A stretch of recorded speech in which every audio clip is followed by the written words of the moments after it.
Di Inggris, kami telah memiliki begitu banyak Perdana Menteri dalam beberapa tahun terakhir, sehingga pintu putar di Downing Street. Nomor 10 Downing Street hampir menjadi cerita politik tersendiri. Jadi, mengapa pergantian terus-menerus terjadi? Bergabung bersama kami sekarang untuk debat ini, semuanya melalui Zoom, ada jurnalis dan komentator Jonathan Lees, penyiar dan mantan penasihat pemerintah Inggris Peter Cardwell, serta aktivis politik Inggris dan kampanye YouTube Femi Oluwole. Dan sebelum kita mulai, pertama-tama selamat datang untuk kalian semua, tapi mari kita dapatkan sedikit latar belakang terlebih dahulu. Inggris dulu pernah dianggap sebagai model stabilitas politik.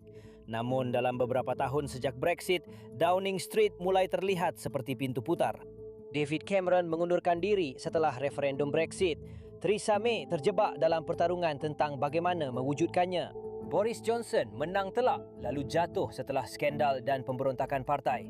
Liz Truss hanya bertahan beberapa minggu setelah rencana ekonominya membuat pasar panik. Rishi Sunak menjanjikan stabilitas tetapi memimpin Partai Konservatif menuju kekalahan telak dalam pemilu. Dan sekarang bahkan janji Keir Starmer untuk membuka lembaran baru telah diuji oleh pertumbuhan yang rendah, pemilih yang marah dan tekanan dari kiri maupun kanan. Masalahnya mungkin lebih besar dari satu pemimpin atau satu partai. Inggris menghadapi standar hidup yang stagnan, layanan publik yang tertekan, tekanan imigrasi, perpecahan regional dan kekecewaan mendalam terhadap politik itu sendiri.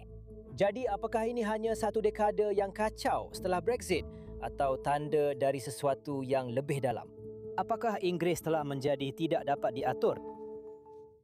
Baiklah, selamat datang kembali untuk kalian semua. Sekarang kita masuk ke debat kita.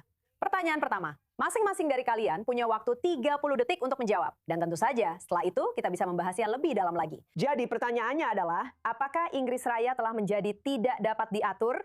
Dan kita akan mulai dengan Jonathan. Saya tidak berpikir bahwa Inggris Raya telah menjadi tidak dapat diatur begitu saja. Jelas, Inggris Raya memiliki sejumlah tantangan. Banyak dari tantangan itu berbeda dari yang ada sebelum Brexit. Jelas, Brexit membuat segalanya jauh lebih sulit. Karena itu seperti kebocoran perlahan dalam ekonomi kita. Dan sekarang kita menghadapi gelombang demi gelombang tekanan ekonomi akibat hal-hal yang tidak kita pilih, seperti COVID, seperti invasi ke Ukraina, seperti perang di Iran. Tapi yang satu ini memang kita pilih. Dan karena kita menghadapi pertumbuhan yang sangat sedikit, ini adalah sesuatu yang harus mereka hadapi. Tetapi mereka sebenarnya tidak bisa mengatasi sumber masalahnya. Dan itulah masalahnya. Baiklah Jonathan, dan sekarang Peter. Saya tidak berpikir bahwa negara ini tidak bisa diperintah, tapi saya memang berpikir bahwa partai-partai politik utama mungkin memang sulit untuk diatur, sangat sulit untuk dipimpin, baik bagi Keir Starmer maupun para pendahulunya dari Partai Konservatif. Kita memiliki pertumbuhan tertinggi di G7, meskipun itu sedikit, seperti mengatakan bahwa Anda adalah yang paling tinggi di antara teman serumah Putri Salju. Itu sebenarnya bukan sesuatu yang patut dibanggakan, tapi tentu saja ekonomi adalah tekanan utama. Saya tidak yakin semua itu sepenuhnya berkaitan dengan Brexit. Saya pikir ada faktor global lainnya, tapi jelas ketika berbicara tentang rencana yang jelas, itu adalah sesuatu yang dicari orang, dan Andy Burnham mungkin bisa memberikannya. Baiklah Femi. Jadi dua masalah utama adalah Brexit dan sistem pemilihan. Sistem pemilihan berarti hampir setiap pemerintahan terpilih berdasarkan kebohongan karena partai-partai tidak benar-benar berpegang pada nilai-nilai mereka. Mereka harus mencoba menarik sebanyak mungkin orang yang membuat mereka pada dasarnya berpura-pura. Partai sayap kiri berpura-pura menjadi sekanan mungkin, dan partai sayap kanan berpura-pura menjadi sekiri mungkin. Dan kemudian pada akhirnya, dan ketika mereka berkuasa, mereka akhirnya mengecewakan para pemilih mereka, dan akhirnya mereka harus pergi. Dan dengan Brexit, mengingat sejak 2018, sudah menjadi catatan publik bahwa pemerintah tahu bahwa apapun yang Anda lakukan dengan Brexit, itu akan membuat Anda miskin. Pemerintah manapun yang terpilih dengan mandat untuk membuat negara ini miskin dengan mendukung Brexit, tidak akan pernah bertahan lama. Dan baiklah, sekarang kita bisa menggali lebih dalam dan kita akan melakukannya dengan urutan yang sama untuk menghindari kebingungan. Tapi kamu tahu, Brexit lagi-lagi sudah 10 tahun sulit dipercaya. Sudah 10 tahun berlalu. Sudah ada 6 Perdana Menteri, belum termasuk siapa pengganti Keir Starmer nantinya. Jelas kita tahu ini adalah sesuatu yang bersejarah, belum pernah terjadi sebelumnya. Menurutmu, apa yang sebenarnya menyebabkan kurangnya stabilitas selain hal-hal yang sudah jelas seperti COVID dan semua hal yang di luar kendali semua orang? Jonathan, kamu duluan. Semua Perdana Menteri yang berbeda gagal karena alasan yang berbeda-beda. Jelas David Cameron gagal karena Brexit. Itu adalah pertarungan yang dia pilih sendiri. Dia pikir dia akan memenangkannya, tapi gagal. Penggantinya, Theresa May, gagal juga karena Brexit. Jelas, Johnson gagal karena kepribadiannya dan cacat kepribadiannya. Lalu Truss juga gagal karena alasan yang sama. Lalu ada Sunak yang sebenarnya tidak bisa menang karena Partai Konservatif sudah kalah sejak awal.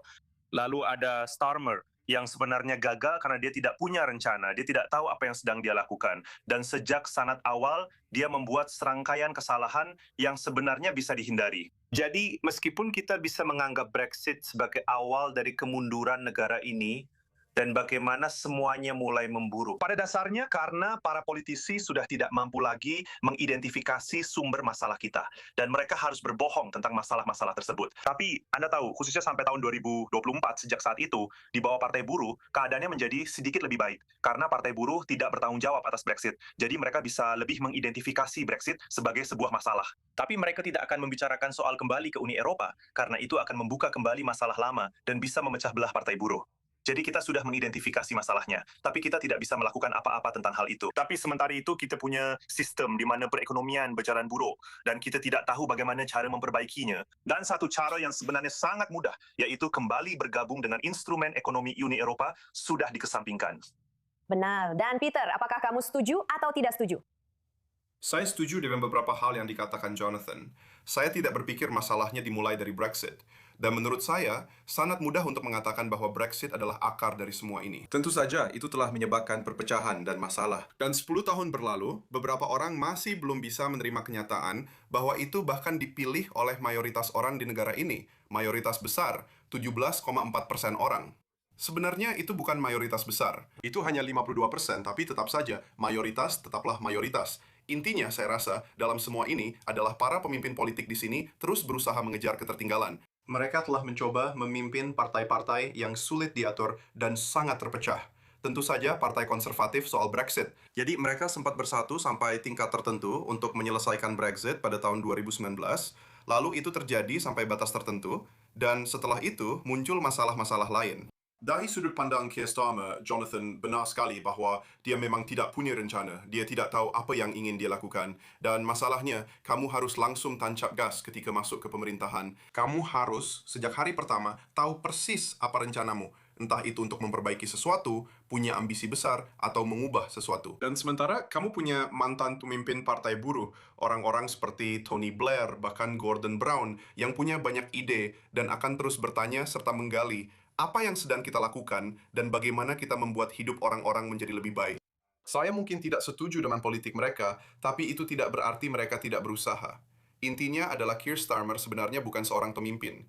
Dan menurut saya, kita butuh pemimpin. Kita pernah punya juru kampanye yang baik, orang-orang seperti Boris Johnson, sangat-sangat hebat dalam berkampanye, yang bisa berakting, tapi kita belum punya pemimpin yang baik atau orang-orang yang benar-benar punya kesempatan untuk memerintah dengan baik. Dan saya berharap jika Andy Burnham menjadi Perdana Menteri dalam beberapa minggu ke depan, yang tampaknya sangat-sangat mungkin, dia punya kesempatan untuk benar-benar memerintah, bukan sekadar berkampanye. Baiklah, Femi, menurutmu bagaimana? Maksudku, apakah menurutmu tidak punya rencana itu memang bagian dari masalahnya? Dan apakah kamu yakin bahwa calon penggantinya yang sedang dibicarakan semua orang punya rencana yang lebih baik atau setidaknya punya rencana sama sekali? Kurangnya visi dan prinsip nyata yang akan dipegang oleh Keir Starmer jelas merupakan bagian inti dari kegagalannya. Dia terpilih sebagai pemimpin Partai Buruh dengan janji perubahan progresif. Dan kemudian, begitu dia mendapatkan posisi itu, dia pada dasarnya mencoba menjadi peniru Margaret Thatcher.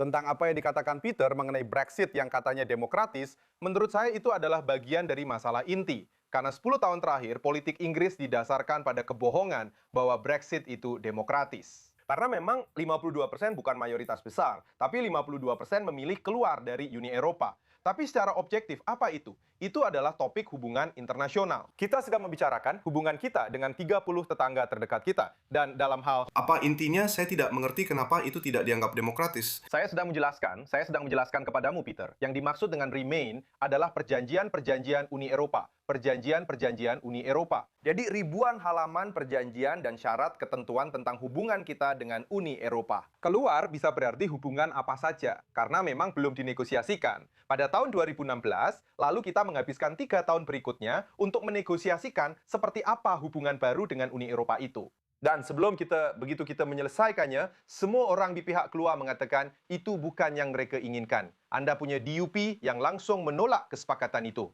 Partai Konservatif Boris Johnson dalam waktu 6 bulan setelah menandatangani kesepakatan mereka sendiri, mereka menyebutnya tidak adil, tidak adil. Partai Reformasi Nigel Farage, mereka menolak kesepakatan itu. Dia mengatakan bahwa Nigel Farage bahkan pernah mengatakan, jika diberi pilihan antara kesepakatan Brexit Boris Johnson dan tetap di Uni Eropa, maka tetap di Uni Eropa akan menang dalam referendum itu dan menang setiap saat. Jadi ini tidak pernah demokratis. Satu-satunya cara yang mungkin bisa dilakukan secara demokratis adalah jika mereka meniru cara yang dilakukan pada perjanjian Jumat Agung, di mana mereka benar-benar merundingkan kesepakatan terlebih dahulu dan kemudian mengirimkan salinan kesepakatan itu kepada setiap pemilih di Republik Irlandia dan Irlandia Utara sebelum mereka benar-benar mengadakan referendum. Sebaliknya, yang kita dapatkan adalah menandatangani cek kosong dan kemudian setiap Perdana Menteri yang kita miliki sejak saat itu harus terus menyebarkan kebohongan bahwa Brexit adalah kehendak demokratis rakyat. Padahal, orang-orang yang menginginkan Brexit pun sebenarnya tidak menyukainya.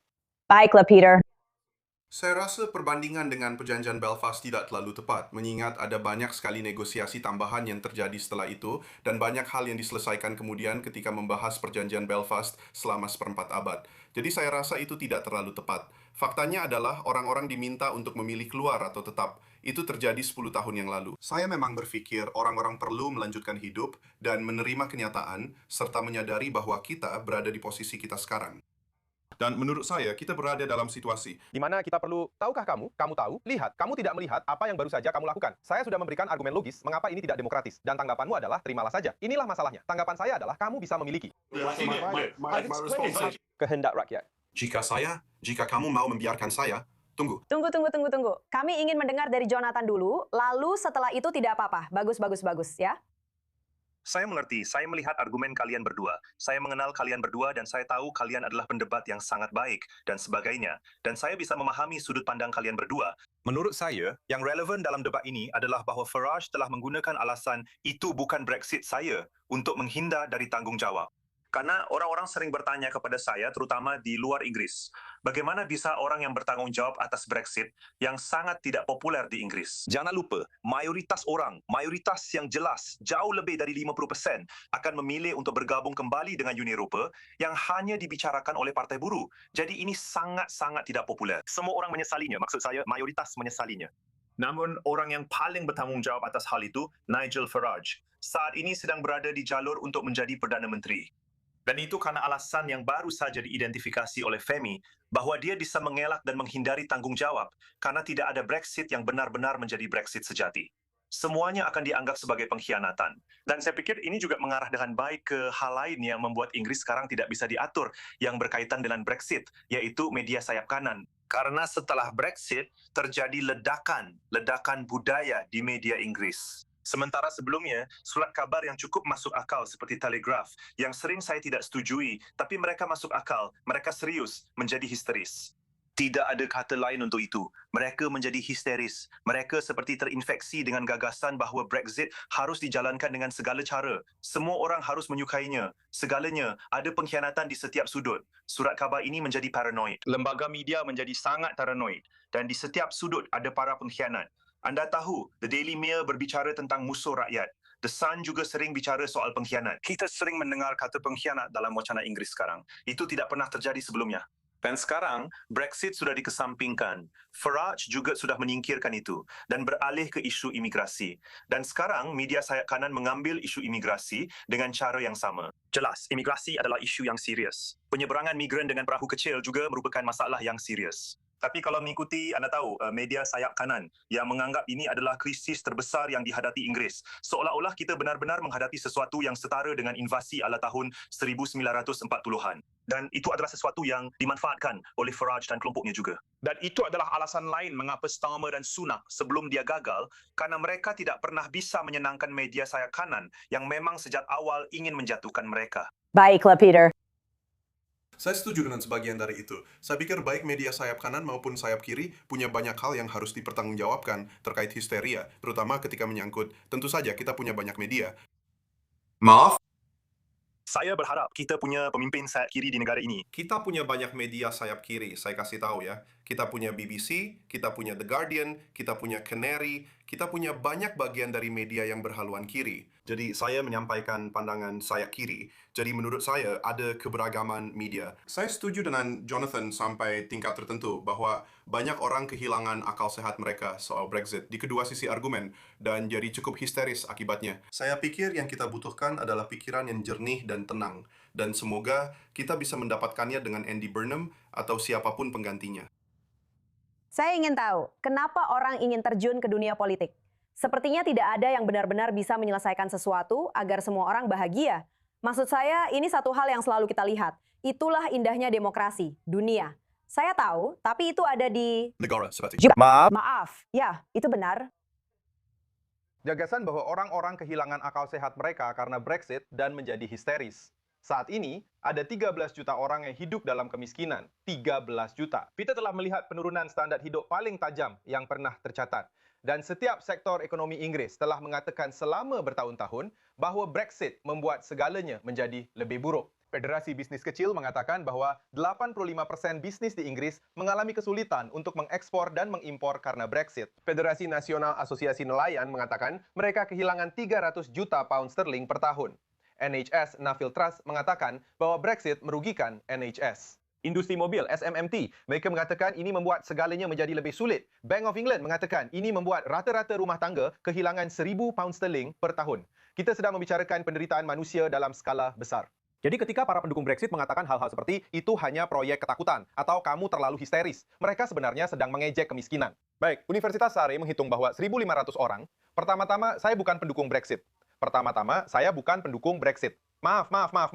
Saya tidak akan bisa. Itu tidak benar apa yang kamu katakan. Itu memang tidak benar. Dengan membela Brexit, kamu adalah pembela Brexit. Kamu mendukung Brexit. Tidak, saya tidak. Saya tidak takut untuk mengatakannya. Saya memilih untuk tetap di Uni Eropa, Femi, dan kamu tidak. Dan kamu tahu itu. Baik, sekarang. Sekarang, posisi kamu adalah menerima saja. Yang berarti kamu mendukung Brexit seperti yang ada saat ini. Jadi, izinkan saya sebentar saja. Jika kamu mengizinkan saya menjelaskan sebentar saja. Jadi, saya akan menyelesaikan poin saya. Universitas Surrey menghitung bahwa Brexit menyebabkan NHS kehilangan 1.000 hingga 1.500 nyawa per tahun karena kekurangan perawat. Belum lagi Cancer Research UK yang mengatakan bahwa Brexit membuat kita kehilangan obat-obatan penyelamat nyawa. Inilah konsekuensi dari Brexit yang kamu bilang untuk diterima saja. Kamu bersikap berlebihan.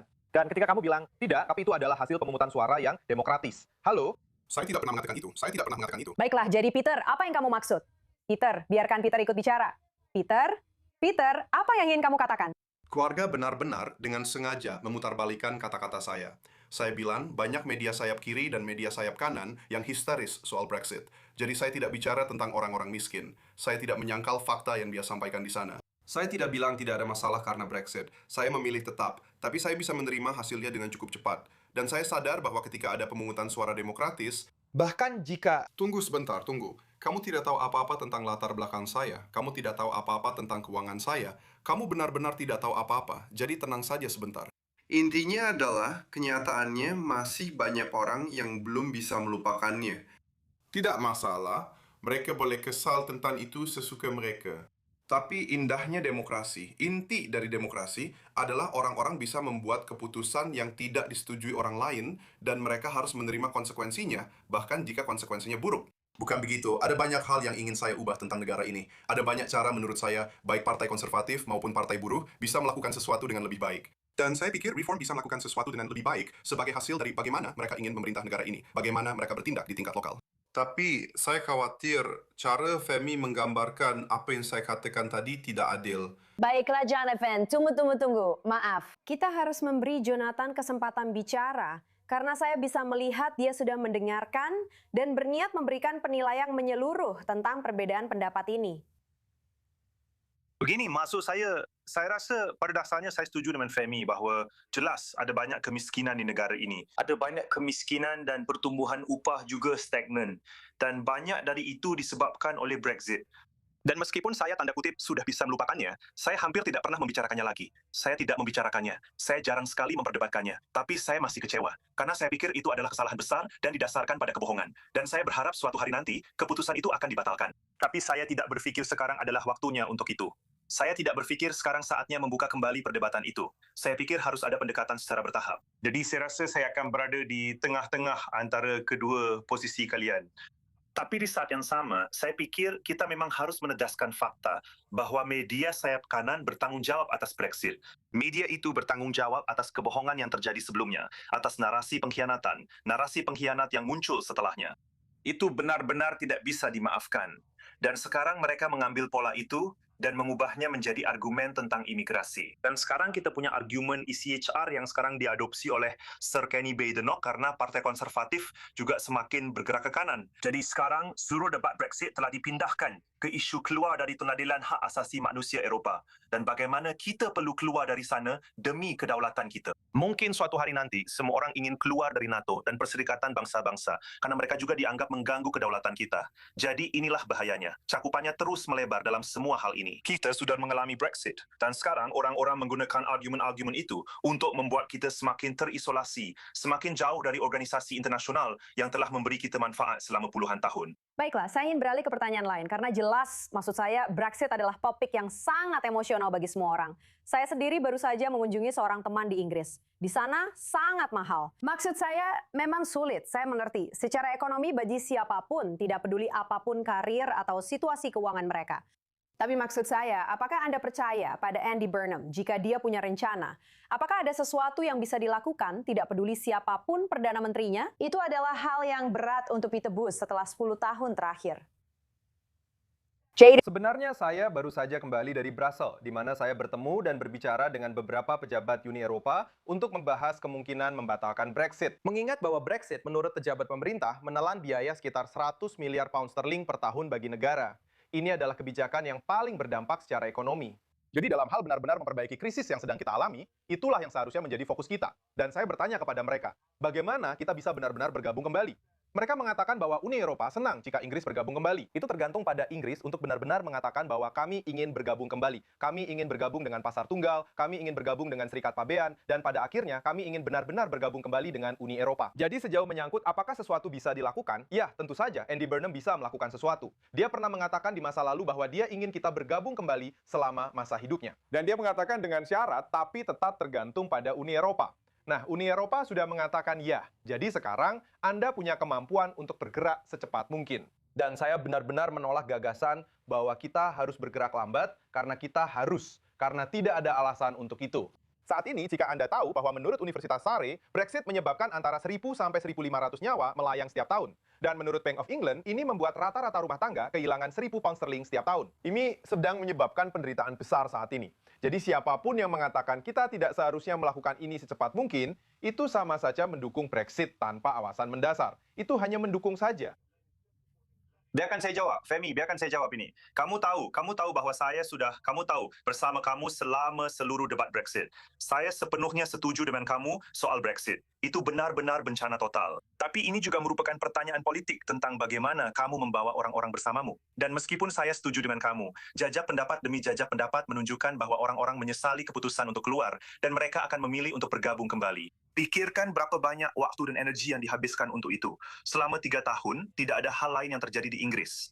Jika kamu akan mengadakan referendum, pikirkan bagaimana hal itu akan memecah partai buruh. Lihat, itu berarti Burnham harus bertanggung jawab atas hal itu. Itu akan memecah begitu banyak partai. Maksud saya, mereka akan memikirkan apa yang akan dilakukan reformasi, apa yang akan dilakukan partai konservatif. Saya tidak bilang itu bukan hal yang benar untuk dilakukan, tapi kamu harus memilih waktu yang tepat. Dan kamu harus, ada begitu banyak tantangan yang sedang dihadapi Inggris saat ini. Kamu harus memutuskan di mana prioritasnya. Tentang hal-hal yang penting. Tunggu. Kita hanya punya 30 detik. Saya ingin Peter bisa memberikan kata terakhir. Peter, bagaimana menurutmu? Mari kita akhiri dan berikan penilaianmu tentang ini. Jadi 17,4 juta orang memilih Brexit. Jika LB Burnham, yang hanya sekitar 20.000 orang yang benar-benar memilihnya, masuk dan memutuskan untuk membatalkan Brexit, saya pikir itu adalah sebuah kesalahan. Saya pikir masih banyak hal lain yang harus dia fokuskan. Dia punya banyak sekali pekerjaan yang menumpuk. Saat ini banyak orang yang memproyeksikan pandangan mereka tentang apa yang seharusnya dia lakukan. Kita akan mendengar lebih banyak darinya besok. Dia akan memberikan pidato ekonomi besar. Saya akan mendengarkan dengan sangat seksama untuk melihat bagaimana dia memperbaiki keadaan atau bagaimana dia ingin memperbaiki keadaan ekonomi di Inggris. Baiklah, terima kasih semuanya. Saya berharap kita punya lebih banyak waktu. Maksud saya, ini jelas topik yang sangat relevan. Dan kita hanya bisa menunggu apa yang akan terjadi. Jonathan Liss, Peter Cardwell, dan Femi Oluwole. Terima kasih banyak atas debat yang sangat hidup itu. Dan kami akan segera kembali setelah jeda.